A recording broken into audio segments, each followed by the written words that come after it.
TV Imaculada, o Evangelho em primeiro lugar.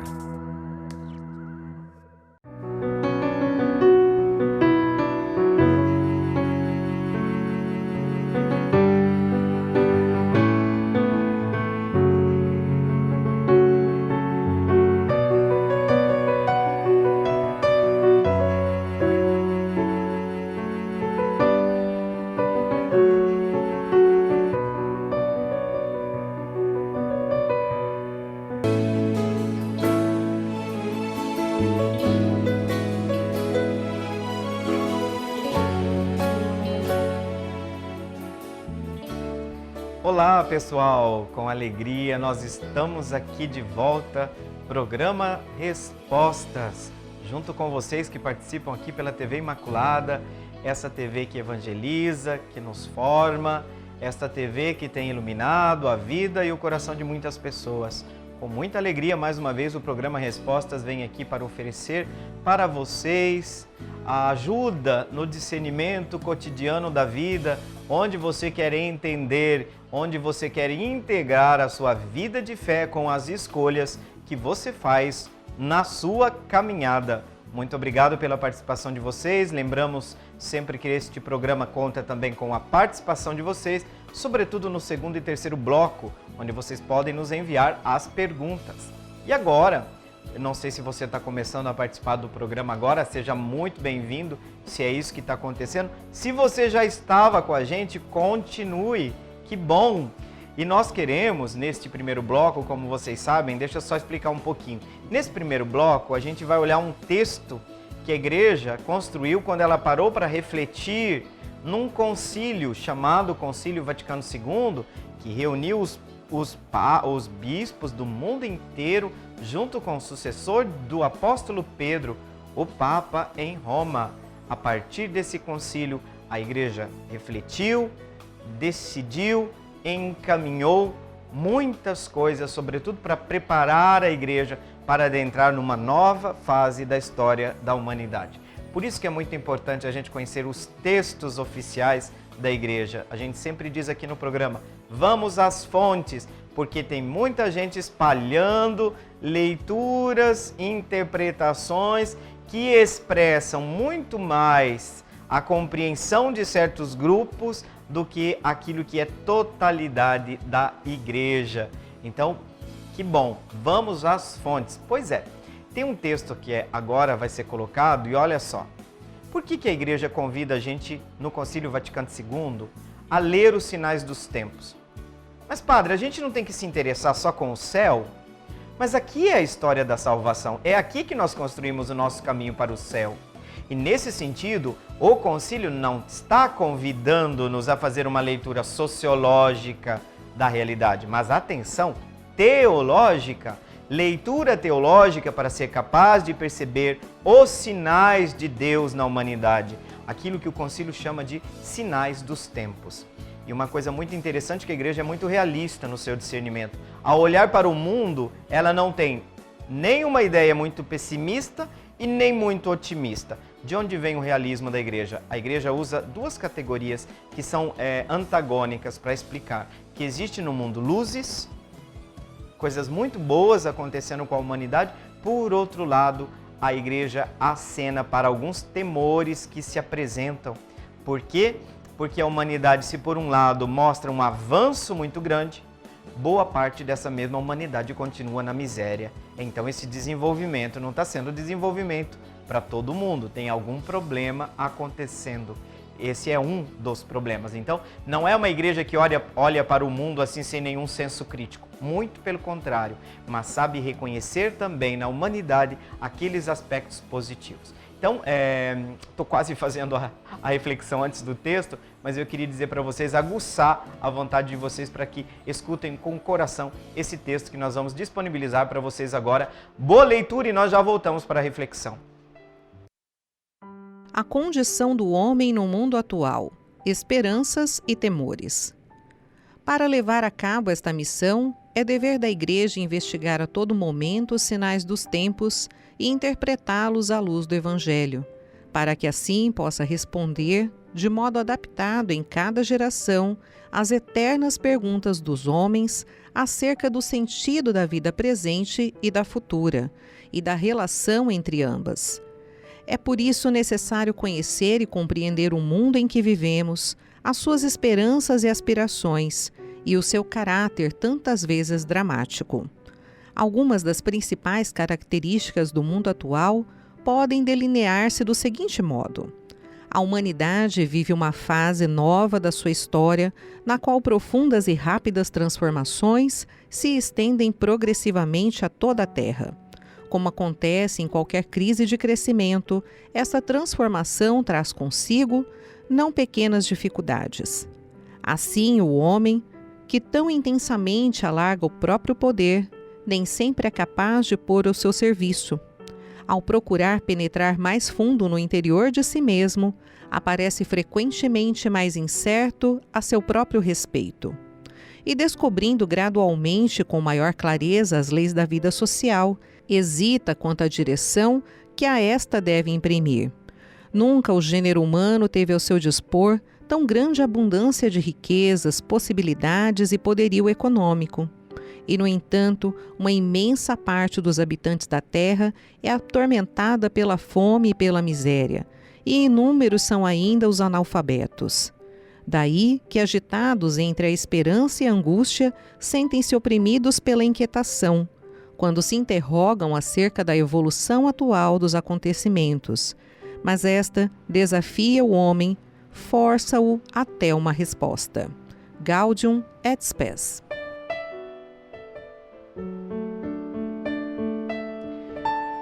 A gente fica muito contente quando se dá conta da grandeza da reflexão da igreja, quando faz uma leitura da realidade despretensiosa. Porque o que a gente está pensando e vendo hoje? Que muitas pessoas leem a realidade a partir da ótica, querendo sempre encaixar que aquele texto diga, no fundo, o que a gente quer dizer. Então, por que a gente leva até você a fonte desses textos? Para que vocês percebam que a igreja tem no coração, a mãe igreja tem no coração, o desejo de uma vida em plenitude para o homem, para o ser humano. E quando a gente fala de leitura da realidade, quando o texto começa a falar, o título maior dessa reflexão é a condição do homem, do ser humano no mundo atual. O que isso interessa para nós? Nós vamos fazer um censo? Nós vamos fazer leitura sociológica da realidade? Olha, nós precisamos de certos critérios de leitura da realidade, mas o objetivo é teológico. A meta é teológica. E por que nós olhamos este mundo? A igreja coloca já nas primeiras palavras desse número 4 da Gaudium et Spes. Não sei se vocês perceberam. Por que a igreja olha para o mundo? Por que a leitura faz a igreja faz a leitura da realidade? Olha só como começa. Para levar a cabo esta missão. Para levar a cabo esta missão. Mas, padre, que missão? Acabou de falar um pouquinho antes no texto, se vocês se recordam, um pouquinho antes, mas do programa passado, onde nós falamos da missão da igreja, que é, por um lado, salvar a pessoa do homem e acompanhar ao mesmo tempo que isso cause um desenvolvimento da humanidade. Porque o cristão, no caso, vivendo o evangelho, não é um empecilho ao desenvolvimento da humanidade, muito pelo contrário. Então, por que a igreja olha o chão que está pisando? Para poder anunciar, para poder viver sua missão de maneira mais plena. Porque se eu tenho um diagnóstico errado, se o médico tem um diagnóstico errado, provavelmente ele vai dar uma medicina errada. Então nós precisamos fazer essas leituras de realidade dentro daquele método do ver a realidade, mas ver com os olhos da fé. E o que a igreja vê quando olha para o mundo, Primeira coisa que a igreja diz é que nós temos que estar atentos aos sinais dos tempos. Mas atenção, não para fazer uma leitura sociológica, como eu dizia para vocês, mas interpretar esses sinais à luz do Evangelho. Essa é a diferença. O critério hermenêutico é o Evangelho.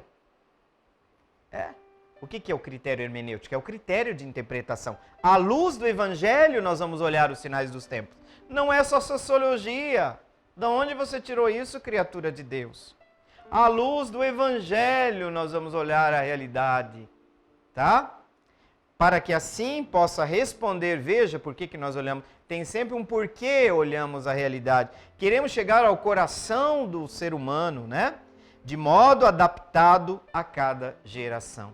Aqui não está dizendo que nós estamos negociando a fé, mas nós estamos dizendo que na medida que a igreja anuncia, o mundo é a seara, é o locus teológicos do anúncio, é a seara.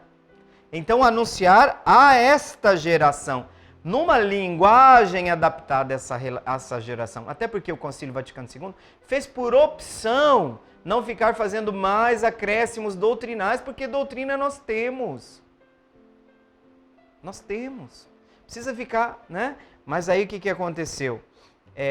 O concílio diz que o homem, o ser humano, ele tem perguntas eternas dentro do coração, com relação ao desenvolvimento da sociedade, sobretudo em relação ao sentido da vida presente e da vida futura. E é interessante que a igreja coloca, e da relação entre elas. Então, para ser cristão, não precisa ficar olhando para o céu de boca aberta, completamente desligado daqueles problemas que nós vivenciamos aqui na Terra. Mas existe uma relação entre vida futura, que é nossa meta, e a vida presente, né? É por isso que a igreja fala, olha só, 2 verbos importantes. É necessário conhecer e compreender o mundo em que vivemos. E aí ela vai dizendo, olha, o paradoxo, né? As esperanças e aspirações, mas também o seu caráter tantas vezes dramático. Entre essa dramaticidade da visão do mundo hoje, a igreja coloca, por um lado, o avanço tecnológico, o avanço de riquezas, por outro lado, reconhece que esse desenvolvimento não é para todo mundo, não. Então vejam, é uma igreja que está junto das angústias e das esperanças do homem e da mulher de hoje. Muito bem, passou rápido esse primeiro bloco, mas nós vamos agora para o intervalo e já nós vamos voltar exatamente para poder oferecer a você algumas iluminações que a gente espera que sejam realmente importantes no auxílio do seu discernimento. Até já voltamos.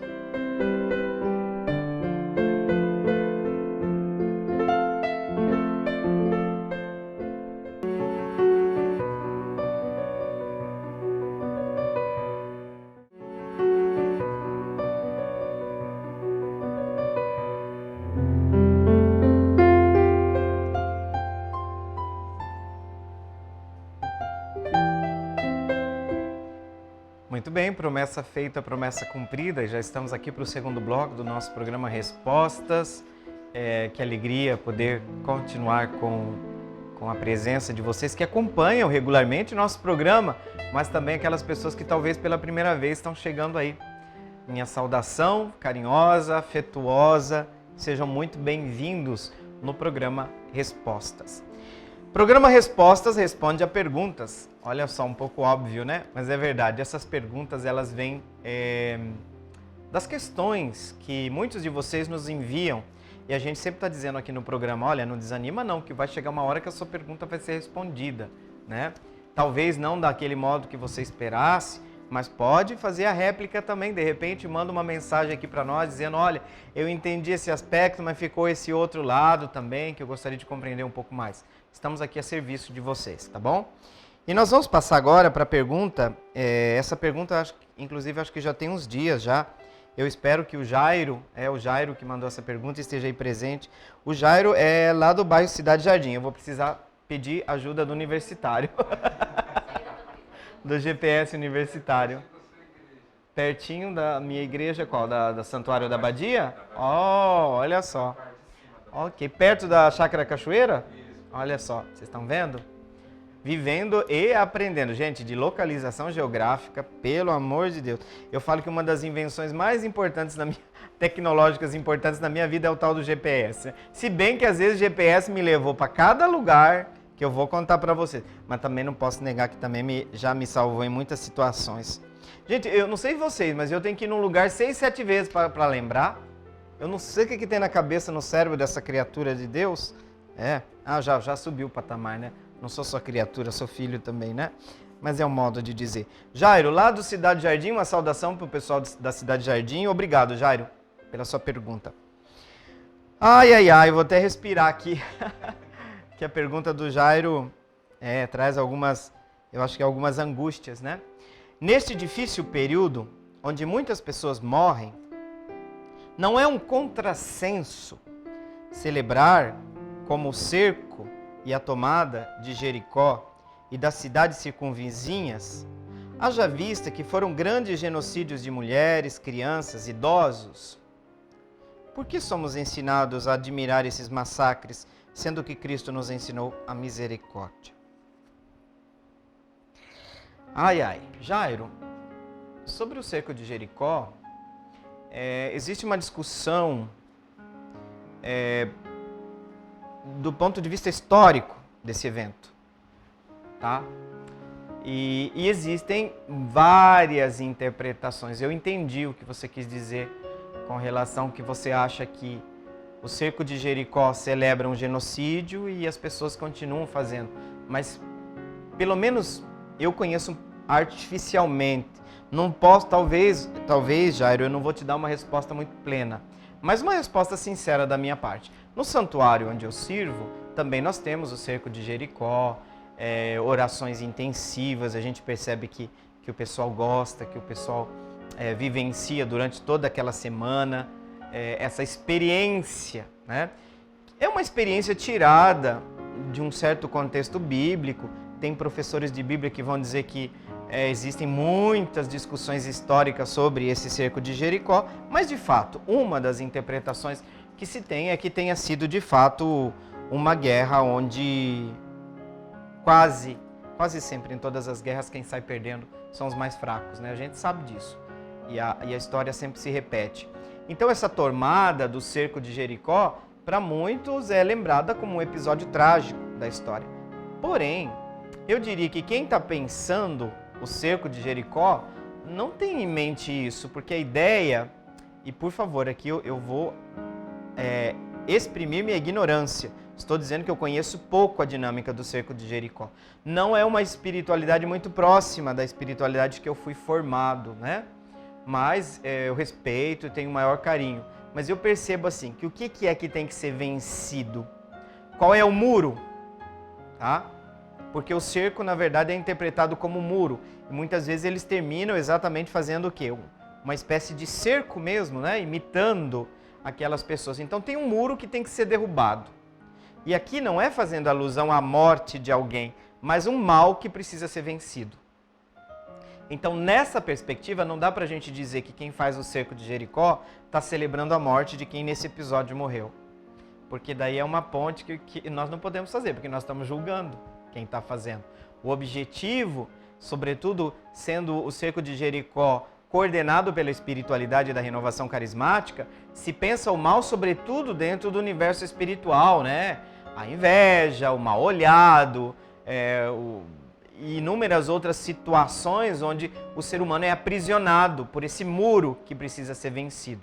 Então eu penso que quem pensa, olha eu repetindo, eu penso que quem pensa, eu imagino que quem elabora o cerco de Jericó não vai estar absolutamente celebrando a tragicidade desse evento, mas a vitória.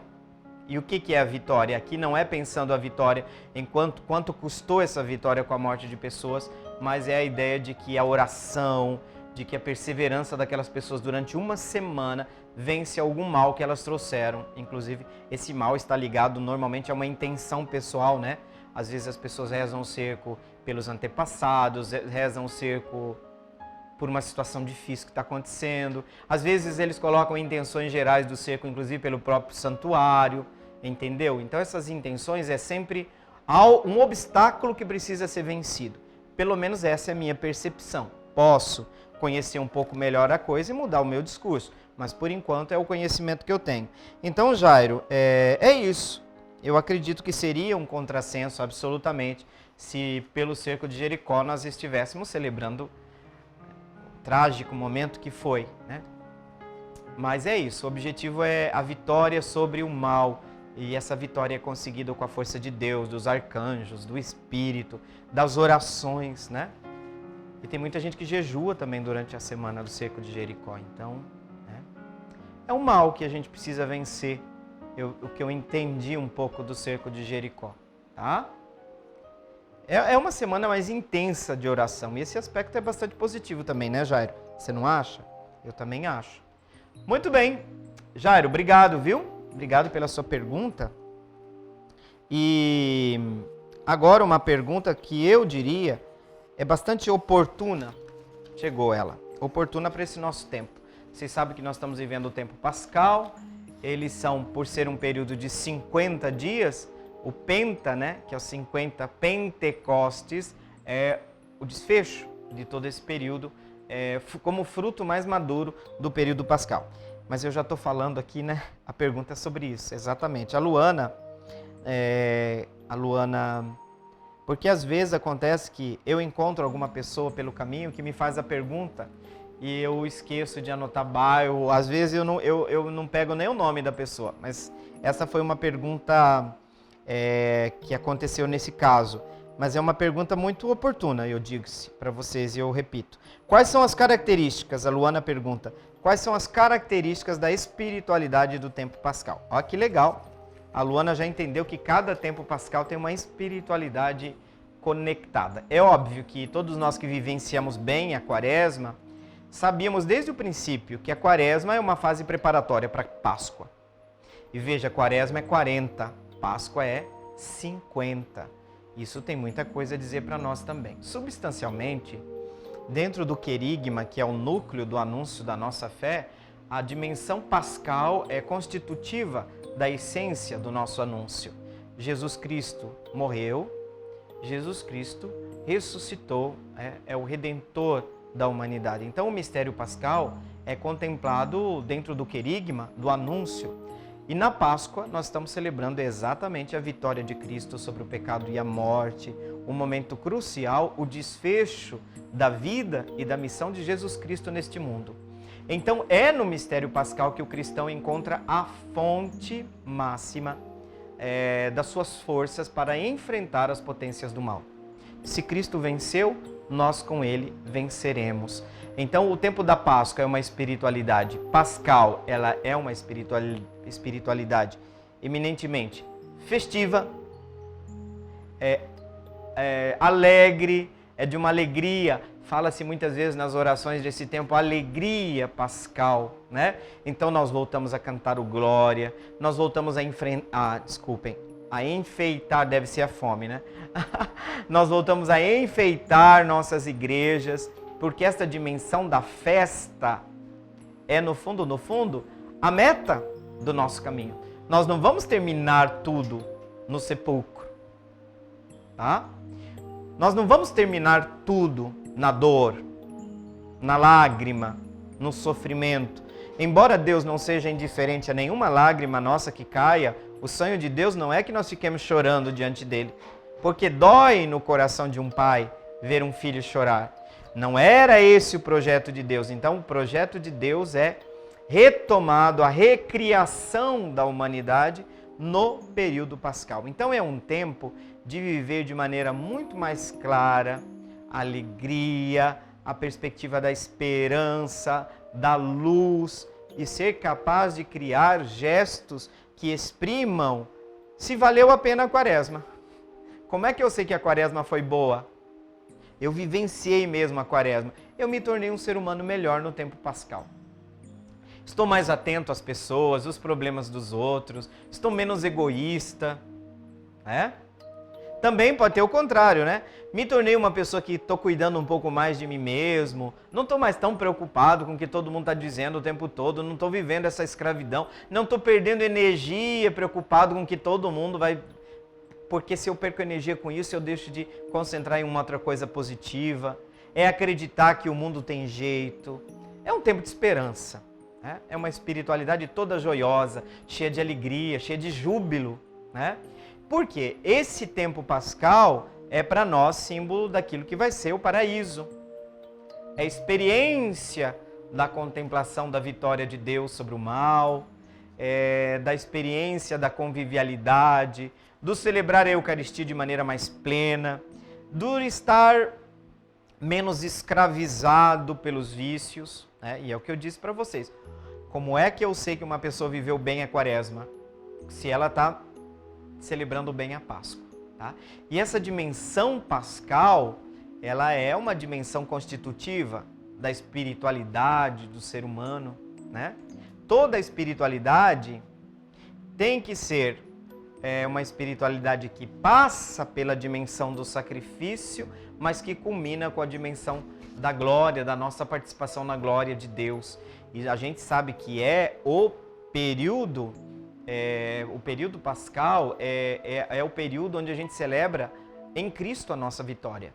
Então significa que a nossa espiritualidade vai dizer, nós não vamos dar assim para os nossos problemas aquele poder enorme. Não, o mal já sabe que foi vencido. Eu falo para as pessoas, o diabo fica fazendo só barulho, é o que ele gosta de fazer. Por quê? Porque ele sabe que perdeu. Então a dimensão pascal é uma dimensão que deve percorrer todas as instâncias da vida eclesial. E essa dinâmica, nessa dinâmica, Luana, nós somos introduzidos no dia do nosso batismo. Por quê? Embora nosso corpo, biologicamente, ele vai para um pico e ele começa a descer, nossa vida espiritual continua. Exatamente, porque nós vamos desembocar na Páscoa eterna, né? Eu gosto quando as pessoas falam assim, estamos tristes, mas temos esperança que fulano, ciclano fez a sua Páscoa eterna. O que significa? Fez sua passagem, né? E a celebração da Páscoa é central para o cristianismo, é central. Por isso que a dimensão penitencial também é iluminada pela dimensão pascal, porque senão a gente acaba caindo numa autoflagelação, sabe? Aqueles cristãos que gostam de ficar se batendo, Não, a dimensão do sacrifício também é iluminada pela dimensão pascal, que inclui a dimensão do sacrifício, mas que desemboca na condição de glória. Cristo ressuscitado é a fonte da nossa esperança. Tá certo, Luana? Então é um tempo bonito, é um tempo de alegria, é um tempo de saudar os irmãos, é um tempo de exprimir nossa alegria pela vitória de Cristo ressuscitado. E tomar consciência, sobretudo, da presença dele na nossa vida, né? Aquela resposta que a comunidade dá, o Senhor esteja convosco, Ele está no meio de nós, deve ser dita como profissão de fé, que Cristo está presente, está vivo dentro das nossas comunidades, né? Esse é o motivo. A gente não vai lá na missa para ver o padre, a gente vai lá na missa porque o centro da comunidade é Jesus Cristo, vivo. E por que ele pode estar vivo? Porque ressuscitando, ele entra na dimensão da plena potência do seu poder como Senhor, como Kyrios, mas esse Kyrios é aquele mesmo que foi crucificado. Então Jesus morto e ressuscitado é igual aquele prefácio da Páscoa que é muito bonito, né? Morto não morre mais, né? E vivo se torna fonte da vida para todos nós. Por isso que essa espiritualidade, Luana, do tempo pascal é muito importante na nossa vida, né? Muito importante. Ok? Luana, obrigado pela sua pergunta e nós chegamos ao final deste bloco. Nós temos ainda mais um bloco do nosso bate-papo, da nossa conversa. Temos mais perguntas aqui, então não saia daí que nós já voltamos.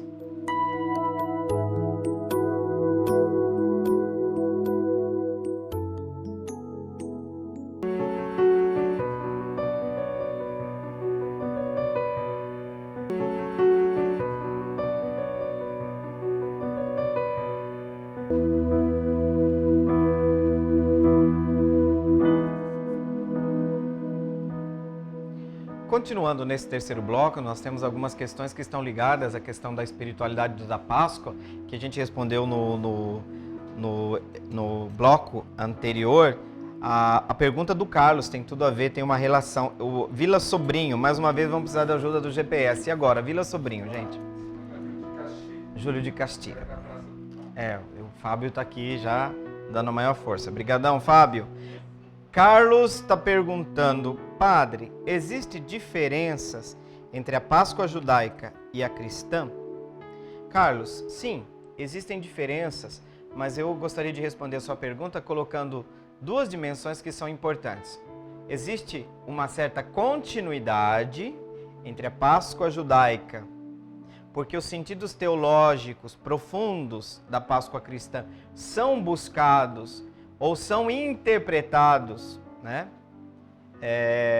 a partir das prefigurações da Páscoa judaica anterior, né, e quando a gente olha para aquilo que é a Páscoa cristã, nós percebemos muitos elementos daquilo que estava no sentido teológico da Páscoa judaica. Então, por um lado, Carlos, a resposta é que existe uma continuidade entre uma e outra. Por exemplo, Cristo substitui o Cordeiro, mas nós chamamos também Jesus de Cordeiro. Por quê? Porque nós vamos fazer uma interpretação da Páscoa judaica à luz da Páscoa cristã. Mas tem, por outro lado, uma descontinuidade. O que seria descontinuidade? A diferença. Tá? Existem diferenças. Não é mais um animal, um cordeiro, que é sacrificado, mas Cristo é o vigário, né? Nesse sentido, substitui o sacrifício da antiga aliança. Por isso, a antiga aliança, a ceia judaica, por nós é chamada antiga aliança. Por outro lado, a nova aliança é no sangue do Cordeiro, que no caso aqui passa a ser Jesus Cristo. E é interessante que a nova aliança tem o adjetivo eterna. Nova e eterna aliança. Por quê? Porque nós concebemos que a nossa ceia cristã nasceu da ceia judaica, mas a ceia judaica tinha um caráter provisório. A ceia cristã, não. Porque a ceia cristã, a base, vocês podem perceber que até a ritualidade da nossa Eucaristia é muito baseada na ceia judaica. Mas ao mesmo tempo existe um nível de superação incrível, porque nós não temos mais a função do animal como bode expiatório. Mas essas ideias teológicas permanecem, porque Cristo é a vítima, é o altar, e o sacerdote, o altar e a vítima, no caso o cordeiro. Mas não tem como a gente adentrar na profundidade da ceia cristã se você não estudou a origem que seria a ceia judaica. Foi no contexto de uma ceia judaica que Jesus celebrou a primeira ceia cristã, que nós chamamos hoje de Eucaristia, de missa. Então, essas duas coisas é preciso ter presente, Carlos. A continuidade, não existe assim como se nós pudéssemos pensar que a ceia cristã não tem nada a ver com a ceia judaica. Tem muito a ver. Porém, existem dessemelhanças, que você chama de diferença. Quais são as diferenças? Óbvio, primeira dela, você não tem mais um cordeiro, você tem o Cristo. Você não tem mais na antiga aliança qual era o objetivo, celebrar a saída da escravidão do Egito. O que a gente celebra aqui? Qual que é a passagem que a gente celebra? Qual que é a libertação? Da morte para a vida de Cristo. Mas você está entendendo? Vários paralelos, mas a ceia cristã supera de maneira bastante evidente aquilo que aconteceu na ceia judaica. Mas os elementos preparatórios, prefigurativos, propedêuticos estão todos na ceia judaica. Tá? Por isso que muitas das nossas comunidades, lá no santuário a gente faz todo ano. Claro, ultimamente por causa da pandemia isso não foi mais feito. O Padre Paulo faz uma ceia judaica, né? À medida do possível, claro, muitas coisas adaptadas, no maior respeito também à ritualidade dos nossos irmãos judeus, né? E nesse sentido, quem participa e entende bem a dinâmica, é interessante, quem participa bem, entende toda a dinâmica dentro da ceia judaica, começa a apreciar muito mais a missa e a Eucaristia. Porque entende que ali por trás daquela simbologia a gente encontra um sentido muito mais profundo daquilo que estamos fazendo. Tá? Então, quem quer conhecer bem a Eucaristia precisa sim a Páscoa, digamos assim. Eu fiz mais menção à questão da Páscoa, da ceia, né? Mas a celebração, aqui a pergunta é mais referente à Páscoa judaica. Mas é tudo isso que eu falei para vocês.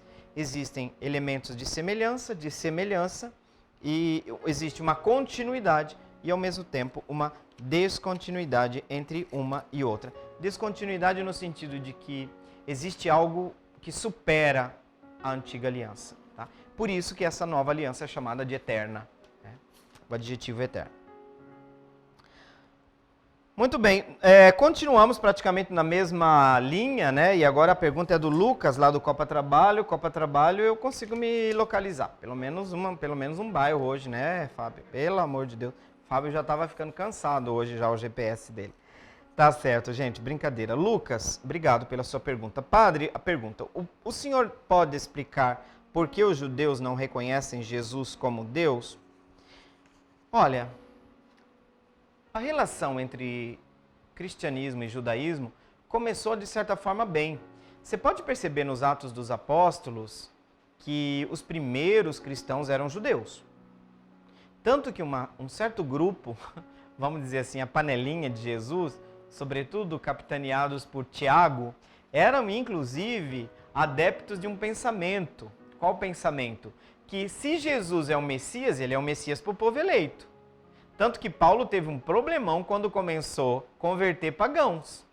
Surgiu até a discussão que foi levada para o Concílio de Jerusalém, dito assim, Concílio de Jerusalém, a questão, cristãos que são oriundos do paganismo têm que passar pela circuncisão, que é um rito judaico?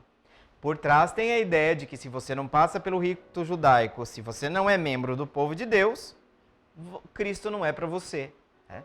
Então, essa mentalidade bairrista acompanhou a primeira fase da comunidade primitiva.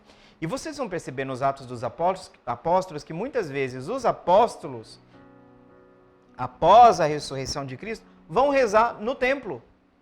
No templo judaico, no templo judeu. Podemos dizer que, num primeiro momento, essa relação, Lucas, foi um pouco mais tranquila. Mas depois a coisa desandou completamente, o cristianismo começou a ser perseguido, foi considerado seita, né? E muitos, vamos lembrar que Paulo era um grande perseguidor dos cristãos, porque ele entendia que o Cristo era uma falácia, que era um atentado contra a religião, a verdadeira religião que cultua o Deus único e verdadeiro. E aquilo que aconteceu, Lucas, é que muita gente conseguiu reconhecer entre os judeus Cristo como Messias. Mas a gente bem sabe que a religião judaica, na sua ortodoxia, enquanto tal, não reconhece Cristo como Messias, né? Existem ramos, tendências dentro do mundo judaico em relação à concepção de Cristo. Mas o mundo judaico não entende que Cristo seja o Messias que o realizador das promessas, aquele que cumpre todas as promessas. Então eu diria, Lucas, que é uma relação muito parecida também com a nossa, mesmo na nossa sociedade. Nem todo mundo consegue reconhecer Cristo, nem todo mundo consegue ver nele o portador da salvação, o redentor da humanidade, né? O Senhor. Então, de fato, nós podemos dizer que a possibilidade de não reconhecer Jesus está sempre presente no coração humano. De qualquer forma, a igreja deixou aquela postura daquela oração que era uma oração bastante dura com os judeus, né? A nossa concepção. Porque nós temos que tomar cuidado que existem muitas correntes antissemitas e essa xenofobia ela é perigosa. Então nós temos que tomar sim muito cuidado e respeitar a liberdade humana. Nós entendemos desde o início que Cristo era a continuidade, de certa forma, nós nos apropriamos da tradição, de uma tradição religiosa, e nos entendemos em continuidade com ela, foi o que estava por detrás da discussão. Mas o Antigo Testamento é palavra de Deus ou não é? É inspirado ou não é? É revelação ou não é? O que a igreja concluiu? Sim, porque existe uma continuidade. Deus começou a se revelar a Abraão. Então, tanto que os cristãos chamam Abraão nosso pai na fé. Então, existe da parte do cristianismo aquela ideia de que temos uma continuidade da revelação, que a revelação foi progressiva, que ela não começou com Cristo. Ela se plenificou nele, mas ela não começou com Cristo, né? E nesse sentido, o cristianismo também reconhece o caráter de revelação, mas boa parte dos judeus não conseguiram dar o passo da fé, né? Esse passo que só a nossa fé consegue dar. Estamos indo então para a última pergunta do nosso programa de hoje, uma pergunta que volta e meia aparece, né? Por que os cristãos católicos batizam as crianças, né? Vamos olhar várias razões que nós teríamos para pensar na justificativa do ato de batizar. Mas eu vou começar pelo contrário. Quem nos questiona sobre o batismo de crianças? Normalmente são os nossos irmãos protestantes, nossos irmãos evangélicos, que têm, sobretudo, um argumento. Se a pessoa é nova, o neném, não tem ainda condições de fazer uma profissão de fé, o crer em Cristo, né? Porque sem o crer em Cristo, sem aceitar Jesus como seu único Redentor, então essa aceitação pressupõe a consciência que assume. Um bebê não tem consciência logo, né? Só que o cristianismo católico, a nossa interpretação, não é que a pessoa não tenha que chegar um momento dela assumir sua própria fé. Só que para nós isso acontece num determinado momento da vida, mas na crisma, não no batismo. Mas não é verdade que nós não acreditamos que chega um momento que o cristão agora ele não vai mais ser levado pelos outros, mas é hora dele assumir completamente sua fé. Porque na crisma nós entendemos que chegou-se a plenitude, o cristão está preparado para a batalha da vida. Deverá enfrentar muitas vezes as tentações do mal, os problemas, as tentações do desânimo, do não crer, da maldade que por muitas vezes nos seduz no nosso caminho. Mas ali, na crisma, nós entendemos que o cristão está adulto, né? Adulto na medida do possível, para poder assumir por si, conscientemente, a sua vida cristã. Então, não é dito que nós não achamos importante que um nível de consciência seja importante para assumir o ser cristão, porque não pode ser imposto. Isso não pode ser imposto. Agora, a fase anterior é a fase onde nós achamos que a comunidade não pode negar a uma criança, porque Cristo redimiu toda a humanidade, Cristo redimiu também as crianças. Cristo é salvador também para as crianças. Ah, mas aí ela não cometeu pecado ainda, mas ela não precisa da redenção de Cristo? Precisa, porque aí entra em jogo a questão do que nós chamamos pecado original. A criança, embora não tenha um ato pessoal de pecado, ela traz, né, como ser humano que vem a este mundo, esse ranço, esse problema que nós chamamos de pecado original, essa desestruturação do nosso ser. Então, a criança também tem que ser redimida por Cristo. Cristo morreu também pelas crianças. Do ponto de vista bíblico, nós nos solidificamos do ponto de vista bíblico em passagens onde se percebe que o batismo foi dado, por exemplo, a toda a família, o guarda, centurião da prisão, Cornélio, depois o episódio onde que se coloca que ele e toda a sua família foram batizadas, deduzindo que também tinham crianças. Outro aspecto, o aspecto histórico. O cristianismo batizou crianças desde o início. Já Santo Agostinho relatava esse elemento presente. Então, o que nós poderíamos dizer? Que nós somos fiéis à tradição. É uma tradição que não se iniciou conosco, não foi no século passado, tem praticamente 2000 anos que os cristãos católicos batizam as crianças. Então, você está oferecendo para a criança a redenção de Cristo e é claro que naquele momento a igreja está confiando a uma pequena igreja que se responsabiliza pelos primeiros passos na fé desta criança. Assim como você não vai perguntar para a criança, você quer se vestir ou não se vestir? Você quer comer ou você não quer comer? Porque nós entendemos que a transmissão da fé é um elemento fundamental na vida da pessoa. E nesse sentido, não é simplesmente também o que a gente precisaria vencer dentro daquilo que é motivação das pessoas para levar uma criança para batizar. Às vezes você escuta assim, padre, a criança está muito agitada, a criança não dorme de noite, eu tenho medo que o meu filho morra sem o batismo. Claro que essas motivações elas estão ainda num nível muito superficial de uma certa piedade popular, mas nós queremos dizer que o cristão é cristão o tempo todo, desde a sua infância, e essa fase inicial a igreja confia a um pequeno núcleo que testemunha para esta criança, e não nos parece secundário que de 0 a 7 anos seja uma fase muito importante da vida de uma criança. A semente da fé, onde a criança vê o pai e a mãe rezando, onde a criança vê os sinais da fé, uma cruz na porta, um terço no berço. Então são todos sinais de uma primeira catequese que a gente às vezes não considera, mas é importantíssima.